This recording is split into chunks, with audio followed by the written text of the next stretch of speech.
మీకందరికీ తెలుసు, మహిళలు కాంగ్రెస్ పార్టీ ఈ దేశానికి రాష్ట్రపతిని మహిళను చేసింది. కాంగ్రెస్ పార్టీ ఈ దేశానికి ప్రధానమంత్రిని మహిళను చేసింది. ఆ ఉక్కు మహిళ శ్రీమతి ఇందిరాగాంధీ ఈ దేశంలో సీలింగ్ చట్టాన్ని తీసుకొచ్చి వేలాది ఎకరాలు లక్షలాది ఎకరాల భూములను దొరల గడిలలో మూలుగుతుంటే ఆ భూములను గుంజుకొని దళితుల గిరిజనులకు పంచిపెట్టింది. ఇల్లు లేని వాళ్ళకు ఇందిరమ్మ ఇల్లు ఇచ్చింది, కట్టుకోవడానికి పట్టా లేని వాళ్ళకు ఇంటి పట్టానిచ్చింది.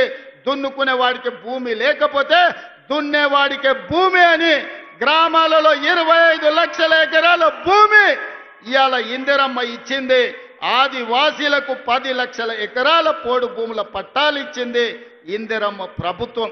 ఇవాళ పేదవాడు సొంత ఇల్లు ఉన్నా సొంత ఇంటి స్థలం ఉన్నా దున్నుకోవడానికి భూమి ఉంది అంటే అది ఇందిరమ్మ ఇచ్చిన భూమి, ఇందిరమ్మ ఇచ్చిన ఇల్లు పట్ట, ఇందిరమ్మ ఇచ్చిన ఇల్లు అని చెప్పి నేను ఈ సందర్భంగా తెలియజేయదలుచుకున్న మిత్రులారా, ఇవాళ మీరు ఆలోచన చేయండి. ఇందిరమ్మ ఆనాడు తెచ్చిన సంక్షేమము అభివృద్ధి ఈరోజు పేదవాళ్ళ జీవితాల్లో వెలుగులను నింపింది. అందుకే ఈరోజు ఏ సంక్షేమ పథకానికైనా ఇందిరమ్మ పేరు మనం పెడుతున్నాం. హైదరాబాదు నగరంలో పేదవాళ్లకు 5 రూపాయల భోజనం పెట్టాలని, పేదవాళ్లకు కూలి పోయే వాళ్లకు పొద్దున్నే టిఫిన్ చెయ్యడానికి క్యాంటీన్లు పెట్టి ఇందిరమ్మ పేరు పెడితే ఈ తలమాచిన దద్దమ్మలు సోయిలేనోళ్ళు ఇందిరమ్మ పేరు పెడతారని ధర్నా చేసిరు. ఒక్కనొక్కని బట్టలు ఇప్పదీసి కొడితే తప్ప ఇందిరమ్మ గొప్పతనం వాళ్ళకు అర్థం కాదు అని చెప్పి నేను ఈ సందర్భంగా తెలియజేస్తున్న మిత్రులారా, ఇవాళ మహిళలకు ఆర్టీసీలో ఉచిత ప్రయాణం దాదాపుగా 6,000 కోట్ల రూపాయలతోని ఆడబిడ్డలకు ఆర్టీసీలో ఉచిత ప్రయాణం ఇచ్చినాం.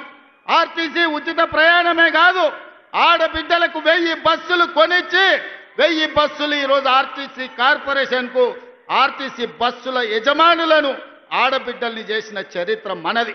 ఒకనాడు సోలార్ వ్యాపారం, పెట్రోల్ బంకు వ్యాపారం అంటే అదాని అంబానీలది. కానీ ఇవాళ అదే సోలార్ బిజినెస్ 1000 మెగావాట్లు ఆడబిడ్డలకిచ్చి రాష్ట్ర ప్రభుత్వంతో ఒప్పందం చేసి ఇవాళ సోలార్ వ్యాపారం అదానితో పోటీ పడే విధంగా ఆడబిడ్డల్ని మన ప్రభుత్వం తీర్చిదిద్దింది. ఒకనాడు పెట్రోల్ బంకులు అంటే రిలయన్స్ అంబానీవి. కానీ ఇవాళ ఆడబిడ్డలకు జిల్లాలల్లో పెట్రోల్ బంకులు ఇచ్చి పెట్రోల్ బంకుల వ్యాపారం ఈరోజు ఆడబిడ్డలతో చేస్తున్నాం.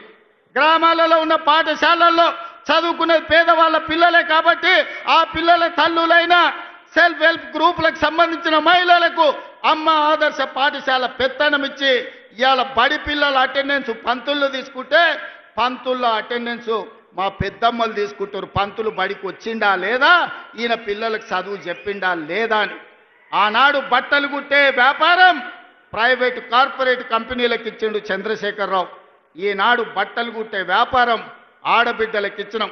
హాస్టళ్లలో సరుకులు సరఫరా ఆనాడు టీఆర్ఎస్లో ఉన్న ఒక నాయకుడు దోచుకుంటే ఈరోజు మహిళా సంఘాలకు కోడిగుడ్ల నుంచి కూరగాయల వరకు పాలు, ఉప్పు, పప్పు, బెల్లం, చింతపండు ప్రతి సరఫరా ఆడబిడ్డలు చేస్తారు.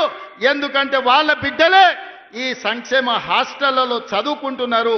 ఆ కన్న తల్లుల కంటే ఇంకెవరికి ఎక్కువ తెలుసు అని చెప్పి ఈరోజు కార్పొరేట్ కంపెనీలకి ఇవ్వకుండా ఈ వ్యాపారం మొత్తం ఈరోజు ఆడబిడ్డలకే అప్పజెప్పడం జరిగింది. అందుకే ఇందిరమ్మ రాజ్యం కాబట్టి ఆడబిడ్డల ఆత్మగౌరవం నిలబెట్టినాం, ఆడబిడ్డలకు ఆర్థికంగా వెసులుబాటు కల్పించినాం. ఇదే కాదు, హైటెక్ సిటీ అంటే పెద్ద పెద్ద మల్టీ కంపెనీలకు ఒక వేదిక. ఇన్ఫోసిస్, విప్రో, మైక్రోసాఫ్ట్ లాంటి కంపెనీలు ఎక్కడైతే ఉన్నాయో అక్కడనే 3.5 ఎకరాలు 100 కోట్ల రూపాయల ఆస్తిని ఆడబిడ్డలకిచ్చి ఇందిరా సహాయ కేంద్రాలుగా వాళ్ళు ఆడబిడ్డలు చేసే ఉత్పత్తి వస్తువులను హైటెక్ సిటీ పక్కన ప్రదర్శించే విధంగా అంతర్జాతీయ వ్యాపారంలో పోటీ పడే విధంగా ఇవాళ ఆడబిడ్డల్ని తీర్చిదిద్ది ప్రపంచంతోనే ఆడబిడ్డల్ని పోటీ పడే విధంగా ఇవాళ మనం తీర్చిదిద్దినాం. ఇదే కాదు, ఈనాడు 67 లక్షల మహిళలు ఈరోజు స్వయం సహాయక సంఘాలలో ఉన్నారు.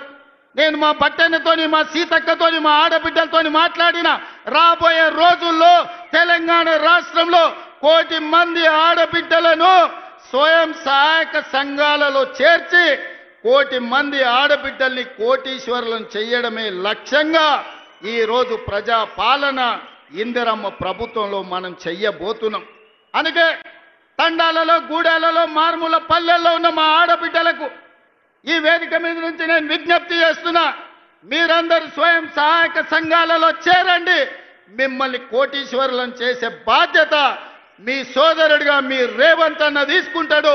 ఇది నా మాటగా, సోనియమ్మ మాటగా ప్రతి తెలంగాణ ఆడబిడ్డకు ఈ వేదిక మీద నుంచి ఈరోజు మేము ఇస్తున్నాం.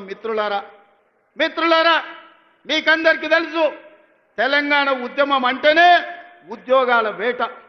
నిరుద్యోగ యువకులు లక్షలాది మంది రోడ్ల మీదకి వచ్చి నెలల తరబడి ధర్నాలు, దీక్షలు, ఉద్యమాలు చేసి ఆత్మ బలిదానాలు చేసుకొని అమరులై తెలంగాణ రాష్ట్రం తెచ్చుకున్నారు.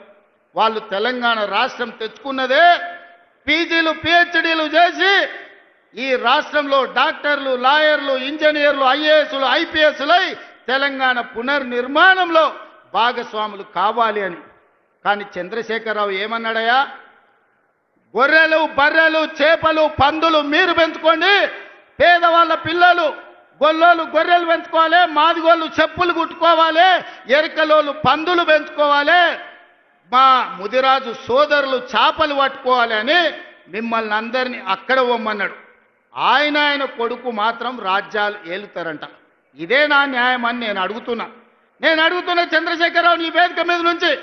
పేదోళ్ళ బిడ్డలు, వాళ్ళ తాతలు ముత్తాతలు తరతరాలుగా గొర్రెలు, బర్రెలు, చేపలు, పందులను పెంచుకొని బతికి ఆత్మ బలిదానం చేసుకొని వందలాది మంది ప్రాణాలు ఇచ్చి తెలంగాణ రాష్ట్రం తెచ్చుకున్నది. డాక్టర్లు, లాయర్లు, ఇంజనీర్లు, ఐఏఎస్లు, ఐపీఎస్లై రాజ్యం ఏలాలనా లేకపోతే గొర్రెలు, బర్రెలు పెంచుకోవాలనా ఒక్కసారి ఆలోచన చేయండి.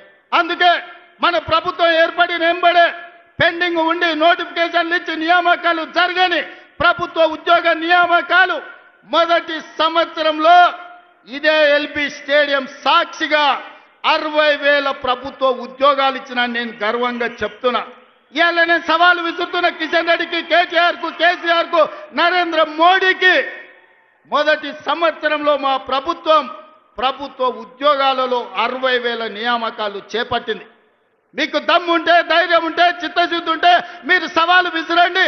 60,000 మందిని ఇదే ఎల్బీ స్టేడియంలో తెచ్చి తలలు మొత్తం లెక్క పెట్టిస్తా. ఒక్కటి తగ్గినా మీ కాళ్ళ ముందు క్షమాపణ చెప్పి నేను బయటికి వెళ్తా.